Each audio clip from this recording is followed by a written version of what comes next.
নমস্কার সকলকে, যোগা উইথ রূপা চ্যানেলে সকলকে স্বাগত।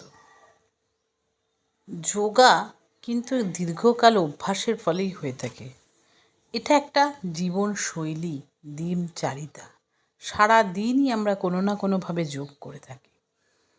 আমাদের শরীরটাকে আমরা মাংস, হাড়, পাঁজরা বাদ দিলে সারা শরীরটা আমরা দেখব অসংখ্য শিরা বা জালির ন্যায় নাড়ি দ্বারা বেষ্টিত হয়ে আছে।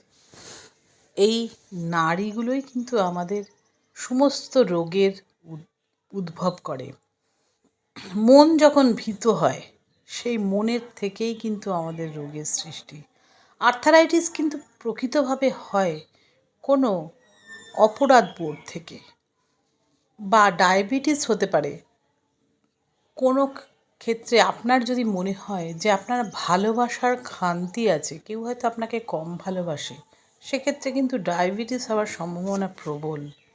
কিন্তু আমরা যেটা জানি না বা বুঝেও না বুঝে থাকি, সেটা হলো এই পৃথিবীতে আমাকে যিনি এনেছেন, সেই স্বয়ং গড বা ভগবান, তিনি কিন্তু আমাকে সমানভাবে ভালোবেসে যাচ্ছেন। আমার জন্য তিনি সবসময় আছেন। সব কিছুতে তিনি কিন্তু আমাকে লক্ষ্য করছেন। তাহলে অন্য কারো ভালোবাসা আমার কি খুব প্রয়োজন আছে? পৃথিবীতে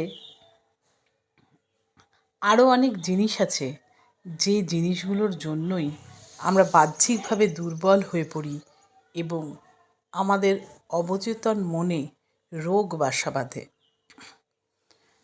আমাদের জাগৃত মনটা হচ্ছে আমাদের বলিষ্ঠ মন। অবচেতন মনকে জাগৃত মনই সব সময় কন্ট্রোল করে থাকে। তাই মনকে দুর্বল হতে দেবেন না। কোনোভাবে মন দুর্বল হলেই কিন্তু আমাদের শরীরে রোগের বাসা বাঁধবে। দীর্ঘদিন যোগা অনুশীলন বা আমাদের